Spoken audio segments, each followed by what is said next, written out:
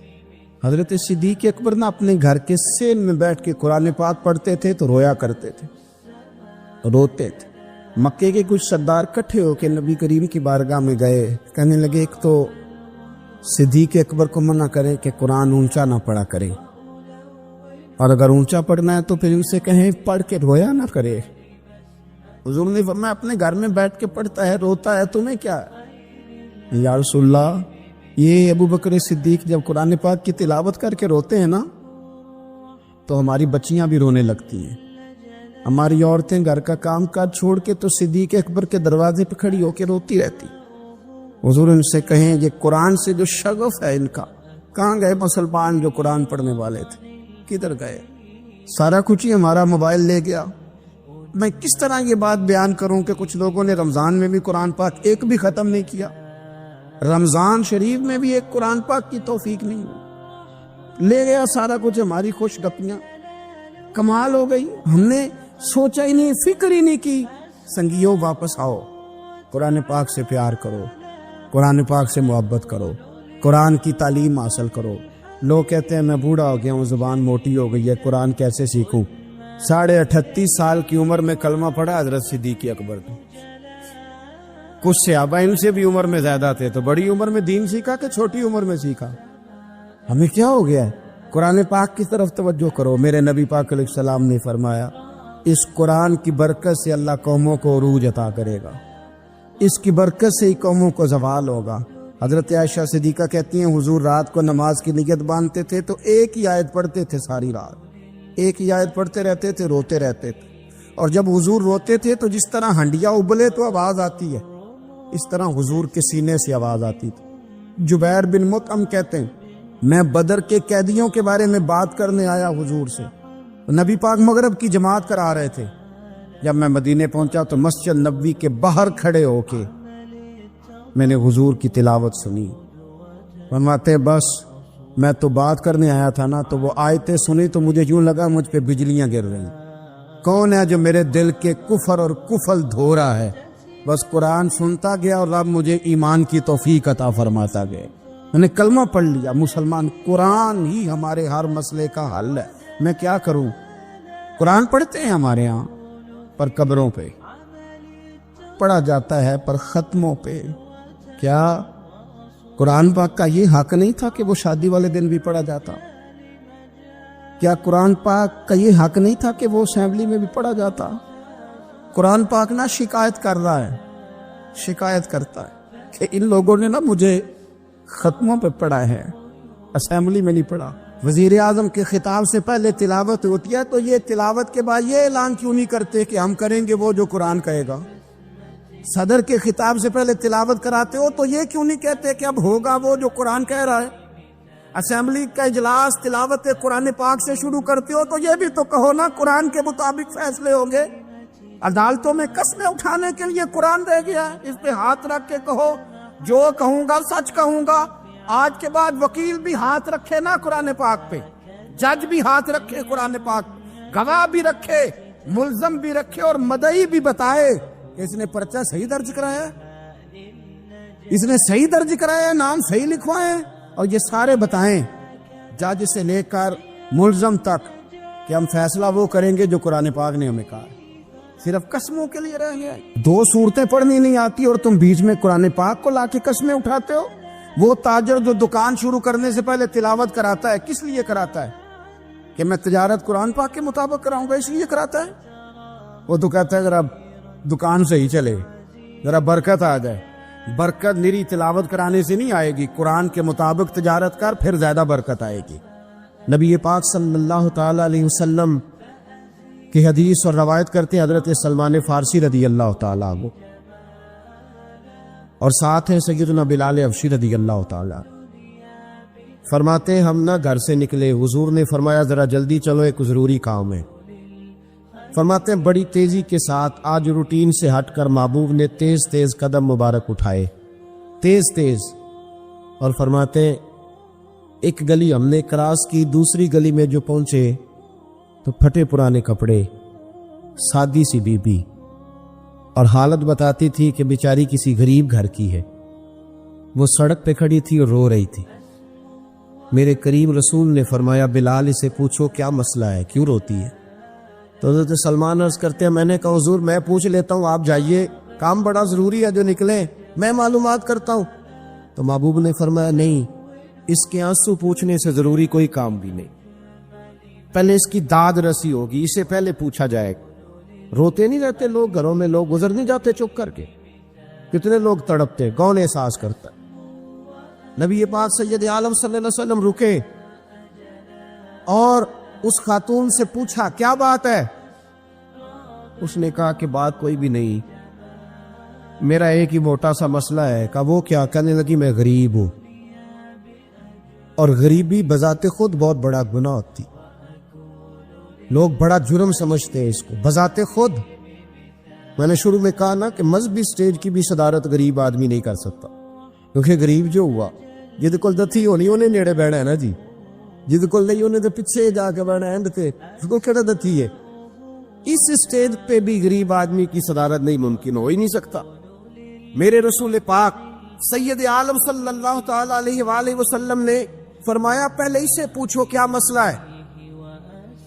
وہ کہنے لگی میں غریب ہوں، بوڑھی ہو گئی ہوں، ساری زندگی غلامی میں گزاری ہے، تیل لینے آئی تھی 5 دینار کا، بوتل میں تیل بھروایا ہے، اور اب بوڑھی ہوں نا تو کمر درد کرتی ہے، پیر پیچھے موڑا ہے تو میں گری ہوں، تیل زمین پی گئی ہے، اب زمین تو واپس نہیں کرتی، لیکن واپس جاؤں گی تو ایک یہودی عورت کی ملازمہ ہوں، وہ درے سے مارے گی، کھال ادھیڑ دے گی، میں بڑی پریشان ہوں، اب نہیں مار کھائی جاتی، ہڈیاں بوڑھی ہیں، قربان جاؤں۔ حضرت بلال کو حضور نے حکم دیا، فرمایا دوڑ کے گھر جا 5 دینار لا۔ فرماتے 5 دینار لائے، تیل خرید کے دیا، وہ پھر رونے لگی۔ فرمایا آپ کیوں روتی ہے؟ اس نے کہا بتایا نا غریب ہوں، غریب کا جرم کوئی نہیں ہوتا، لیکن پیس دیا جاتا ہے، پھر بھی مار تو اب بھی پڑے گی، اب کیوں پڑے گی؟ تو عرض کرنے لگی محبوبہ مار اس لیے پڑے گی کہ دیر سے کیوں آئی ہے۔ تو میرے کریم رسول اور وہ بی بی حضور ابھی آئے ہیں مدینہ طیبہ، امام یوسف صالحی فرماتے ابھی آئے تھے حضور، سبل الہدی والرشاد کے مصنف کہتے ابھی آئے تھے نبی پاک، وہ جانتی بھی نہیں تھی۔ تو سید عالم صلی اللہ تعالی علیہ وسلم نے فرمایا اچھا مار پڑے گی؟ کہا ہاں۔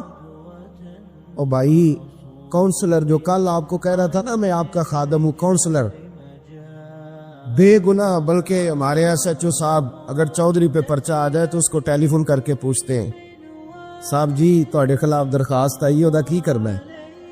تو غریب آدمی بیچارہ، اس کی غلطی یہ تھی کہ وہ غریب تھا تو اس نے ریڑھی لگا لی چوک میں، اس کو دبوچ کے لے گئے، تینوں پتہ نہیں اتنے نہیں کھلوئی دا، اس کے پاس کل انویسٹمنٹ ہی 5000 تھی، سارا لے گئے۔